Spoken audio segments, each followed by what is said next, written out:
Askofu Bagonza anaweka msimamo wake katika ukurasa wake wa Facebook, akiandika makala isemayo kwamba akisema kwamba sikufaa, sifai na sitakaa nifae. Anasema, wapendwa marafiki na wasomaji wa ukurasa huu, niwajulishe kuwa moja, siku kama ya leo tarehe 14 mwezi wa 12 mwaka 2002, miaka 23 iliyopita, Mungu kupitia Wakristo wa Lutheri wa KKKT Dayosisi ya Karagwe aliniteua na kunichagua kuwa askofu wa 3 wa Dayosisi ya Karagwe. Anasema nafasi hii kwa miaka 23 imenikutanisha na viongozi wengi wa dini na madhehebu mbalimbali, pia wakuu wa dola katika nchi mbalimbali. Hawakustahili kuniona, anasema pia sikustahili. Anaendelea kwa kusema kwamba ni neema tu. Anasema leo tarehe 14 mwezi wa 12 mwaka 2025, kwa neema yake Mungu amemwita mwingine George Pindua kuwa askofu wa Dayosisi ya Morogoro. Tarehe hii ipigiwe saruti. Anasema sikufaa wakati ule, sifai hata sasa, na sidhani kama nitafaa daima kwa nafasi hii yenye utukufu, umashuhuri na upekee upitao uwezo wa binadamu yeyote, kwa neema tu.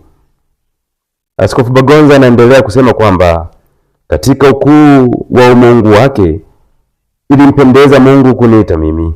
Katika ubinadamu wetu tunatumika kwa kuvumiliwa na Mungu. Kazi na huduma hii ambayo ingefanywa na Mungu mwenyewe au malaika wake ametukabidhi sisi binadamu kwa neema tu.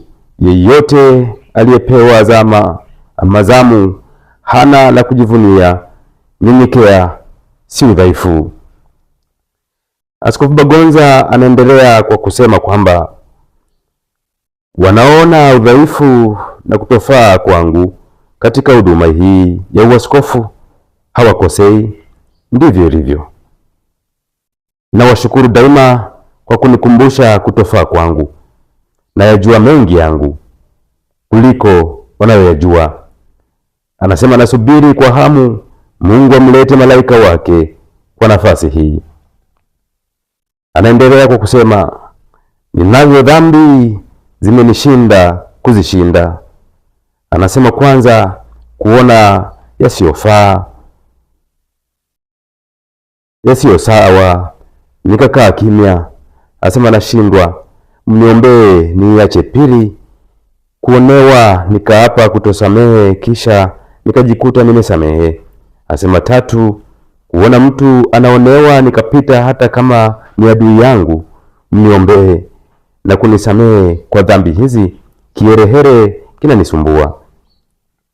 Sita, anasema kwamba kwa kadri ya neema yake nitaendelea kuihubiri Injili ya Kristo wakati ufaao na usiofaa. Anasema anatambua siku ya hukumu yatakapofunuliwa haya yote, ole wangu nisipoihubiri Injili. Wakorintho wa kwanza mstari wa 9, mlango wa 9 mstari wa 16. Namba 7, anasema kwamba kwa kuvumiliwa kwangu najisikia kutoa shukrani Jumapili 21 mwezi wa 12 mwaka 2025, kanisa kuu Lukajange, Karagwe.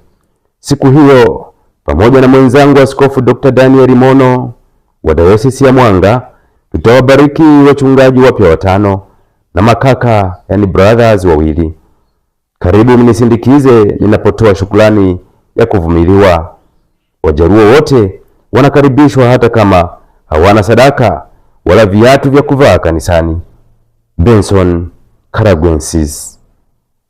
Hili ni andiko la Askofu Baba Askofu Dr. Kalikawe Lwakalinda Bagonza.